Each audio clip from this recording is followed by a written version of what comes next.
परिस्थिति है। एक तो सारी मर्यादाओं का उन्होंने हनन किया है और उसके बाद दूसरी बात, अपनी सारी उन गलतियों पर पर्दा डालने की जो कोशिश करने की उनकी एक मानसिकता बन करके सामने आ रही है। ये दूसरी बात, सहज रूप से अगर मुझे लगता है कि अगर वो स्वीकार करते कि गलती हुई है, जबकि जैसे सुखविंदर सुक्खू जी ने कहा कि वो दुर्भाग्यपूर्ण है जो घटना घटित हुई है, नहीं होनी चाहिए थी, ऐसा बोला। अगर ऐसी स्थिति वो आगे बढ़ करके ये कह देते कि गलती हो गई, आगे से हम ऐसी घटनाओं पर जो है वो बिल्कुल इस तरह की घटनाएं नहीं करेंगे, और राज्यपाल महोदय जी के पास जाकर के अगर तुरंत जाकर के, जैसे हमने जाकर के उनके पास व्यक्तिगत रूप से सभी कैबिनेट के कलीग्स ने मिलकर के बात कही और घटना से हम शर्मिंदा हैं और हम खेद प्रकट करते हैं कि हमने जिक्र किया, अगर ये भी करते तो शायद मुझे लगता है कि चीजें आगे उस दृष्टि से नहीं बढ़ती। गलती करना, बार बार गलती करना, उसको आदत का हिस्सा बना देना और उसके बाद जस्टिफाई करना, झूठ बोल करके करना, सदन के अंदर झूठ बोलना, सदन के बाहर झूठ बोलना, ये बिल्कुल बर्दाश्त के काबिल नहीं है। सही बात तो यह है कि कांग्रेस पार्टी में कोई भी नेतृत्व जो है एक दूसरे को ना तो स्वीकार करता है, ना किसी को जो है वो इस स्थिति में है कि वो उनको मार्गदर्शन दे सकता है, नेतृत्व दे सकता है। वो उनकी बात है, उसमें मुझे कुछ नहीं कहना, लेकिन आज जिस गलत तरीके से उन्होंने सारी अपनी गलत बातों को जस्टिफाई करने की कोशिश की, वो स्वीकार नहीं है। उनको स्वीकार करना चाहिए, गलती हुई है, इसके लिए क्षमा मांगनी चाहिए सदन के अंदर भी, और उसके बाद राज्यपाल महोदय जी के पास जाकर के भी उनको क्षमा मांगनी चाहिए।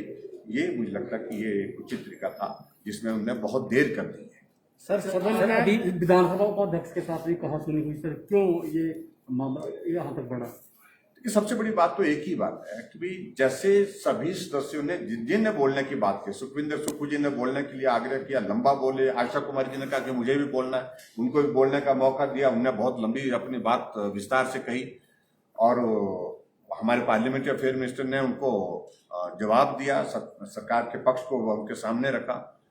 उसके बाद जब बार बार वो डिप्टी स्पीकर को इंगित कर रहे थे नाम के साथ, तो उनको अपने पक्ष रखने का अधिकार है और नियमों के अनुसार उन्होंने अध्यक्ष महोदय से परमिशन मांगी। परमिशन मांगने के बाद अध्यक्ष महोदय ने उनको इजाजत दी बात कहने के लिए। जब से बात कहने लगे तो शोर डालने की कोशिश हुई और शोर डालने तक भी बात मान ली, चलो, लेकिन उसमें वहां पर सत्ता पक्ष के विधायक को, क्योंकि हमारे डिप्टी स्पीकर जो है वो विपक्ष की जो बैठने की व्यवस्था होती है उसके करीब होते हैं, तो वहां जाकर के उनके पास जाकर के उनको धमकी देने लग पड़े, जो सब लोगों ने देखा, मीडिया ने देखा। तो ये उचित नहीं है, ये तरीका ठीक नहीं है। आप क्या सोचते हैं कि किसी की आवाज को इस प्रकार से सदन के अंदर और सदन के बाहर दबा सकते हैं? और किस प्रकार का पोस्टर उन्होंने कल वहां पर लगाया हुआ था? उनको उन सारी चीजों पर माफी मांगनी चाहिए, क्योंकि डिप्टी स्पीकर भी उस आसन को सुशोभित करते हैं जहां अध्यक्ष बैठते हैं। सर गतिरोध पहले निलंबन जो है वो रद्द हो, उसके बाद राज्यपाल से मुलाकात की जाएगी, तब माफी मांगी जाएगी। देखिए, ऐसा है कि वो तो उनको तय करना है, मुझे उस बारे में कुछ नहीं करना है। उन्हें क्या पहले करना है, क्या बाद में करना है, उस सारे विषय में वो अपने आप अपनी पार्टी में निर्णय करे। लेकिन जो घटना घटित हुई है उस घटना पर उनको तुरंत खेद व्यक्त करना चाहिए था, राज्यपाल महोदय जी के पास जाकर के माफी मांगनी चाहिए थी, और उसके बाद जो है हिमाचल प्रदेश की जनता से भी माफी मांगनी चाहिए उनको, क्योंकि उन्होंने जो काम किया है वो संवैधानिक व्यवस्थाओं के अनुरूप नहीं। एक आपकी शब्दावली पर कह रहे हैं कि सदन के अंदर आपने कहा कि हम लड़ने के लिए तैयार है, वो कहते हैं मुख्यमंत्री की शब्दावली पर आपत्ति है। मेरे शब्दों पर क्यों आपत्ति? लड़ने की बात मैंने लोकतांत्रिक, मैं हाथ से लड़ने की बात नहीं कही। मैंने कहा हम हैं ना यहाँ पर लड़ने के लिए। लड़ने का अभिप्राय यही होती है, लोकतांत्रिक व्यवस्था में जवाब जो लोगों के बीच में जाकर के देने की बात आती है तो उसे वो अपना पक्ष रखे, हम अपना पक्ष रखेंगे। सबसे बड़ी बात यह है कि कांग्रेस पार्टी लोकसभा चुनाव में हारी, सारी विधानसभाओं में हार गई 68 के 68 सीटों पर। उसके बाद 2 उपचुनाव हारी, उसके बाद पंचायत के नगर परिषद के चुनाव में हारी, नगर पंचायत के चुनाव में हारी। पंचायत के चुनाव में हारी, जिला परिषद में हारी, बीडीसी में हारी। लगातार हार का ये क्रम रुकने नहीं पा। कांग्रेस हाईकमान इनसे पूछ रही है कि हार की वजह क्या है, जवाब देने की परिस्थिति नहीं है, और इसलिए नेतृत्व पर वो विचार कर रहे हैं कि इसको दिया जाए, किसको नेता बनाया जाए, वो उनका विषय है, उस पर हमको कुछ नहीं कहना। लेकिन इतनी बात जरूर है कि जिस प्रकार से सारी व्यवस्थाओं को अस्त व्यस्त करके वो अपनी बात कहने की कोशिश कर रहे हैं, मनवाने की कोशिश कर रहे हैं, वो हमको स्वीकार नहीं। सर गतिरोध करना चाहिए। पहल speaker has gone on record saying कि his life is in threat. उनको धमकियां भी आ रही है। क्या सरकार उनको एडिशनल सुरक्षा देगी? कितना गंभीर विषय है? देखिए, जहां तक उन सारी चीजों का जो है विवेचन जो है वो हमारा सिक्योरिटी के लिए जो हमारी व्यवस्था रहती है उपलब्ध कराने की दृष्टि से थ्रेट किस तरह का है और वो सारी बात को उन्होंने जिस प्रकार से कहा है उसको एग्जामिन करेंगे, उसके बाद निर्णय करेंगे। तो कोविड का क्या स्टेटस है हिमाचल में? एक दो दिनों से खासकर जो तिब्बतन बुद्धिस्ट मोनेस्ट्री से कुछ मामले बढ़े हैं, क्या फर्दर और स्ट्रिक्ट होने की जरूरत है?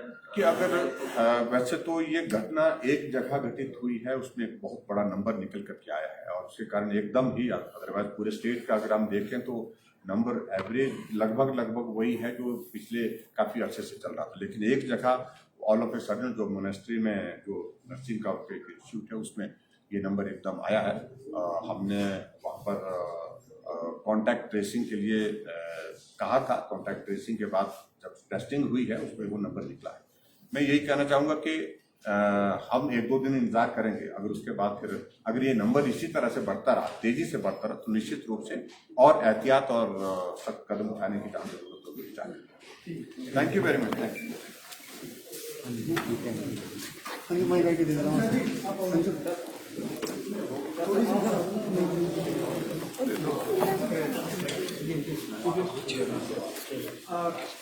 हम जानना चाहेंगे जिस तरह से आपने सदन में भी अपना बयान दिया है, किस तरह की धमकियां आ रही हैं?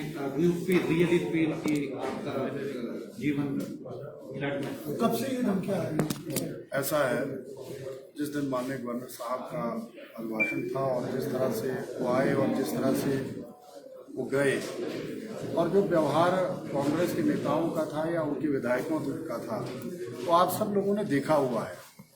वो जितना भी एपिसोड हुआ है वो एक बुजुर्ग आदमी को जो कॉन्स्टिट्यूशनल पोस्ट पर हैं उनको बचाने के लिए जिस तरह से उन्होंने धक्का की थी, वो हमने उनको प्रोटेक्ट करके उनको उनके घर तक भेजने के लिए जो व्यवस्था हो सकती थी वो की है। और हमने उस दौरान ये भी कहा था कि जिस तरह से नेता प्रतिपक्ष का व्यवहार रहा है माननीय अग्निहोत्री जी का, अगर उनके साथ भी ऐसा हुआ होता विधानसभा में तो हम उनको भी प्रोटेक्ट करते हैं, क्योंकि विधानसभा में माननीय स्पीकर साहब और हम लोग ये सारी व्यवस्थाएं देखते हैं।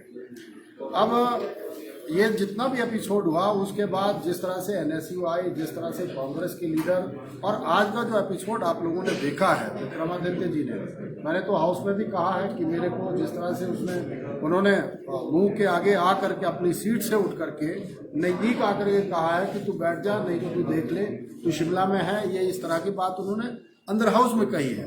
तो उनको देखते हुए मुझे लगा है, मेरा परिवार यहीं पे है, मैं भी हूँ, और व्यक्तिगत तौर पर तो मैं डरता नहीं, जो सच्चाई है, लेकिन परिवार वाला हूँ और संवैधानिक पोस्ट पर हूँ और सरकार में हम लोग हैं। इस तरह की थ्रेट वो हाउस में दे रहे हैं तो अन्य व्यक्तियों के साथ कांग्रेस के लीडर क्या करते होंगे, ये सोचने का विषय है। इसीलिए मैंने माननीय स्पीकर साहब से गुजारिश करी है कि एक तो उन पर प्रिविलेज बनता है, जिस तरह से उन्होंने एक संवैधानिक पोस्ट पर जिस पोस्ट पर मैं बैठा हूँ, कॉन्स्टिट्यूशनल पोस्ट पर बैठा हूँ, उसका अपमान किया है और साथ में आकर के उन्होंने मुझे भी टच करने की कोशिश की है। उनकी सीधी मानसिकता ये थी, जिस तरह से उन्होंने घेरा बनाया था उस तरह से लग रहा था अंदर हाउस में वो अगर ये कर सकते हैं तो हाउस के बाहर क्या कर सकते हैं। ये सारा विषय जो है वो माननीय स्पीकर साहब, माननीय मुख्यमंत्री जी को बता दिया है और इस तरह का व्यवहार वो कभी भी कर सकते हैं।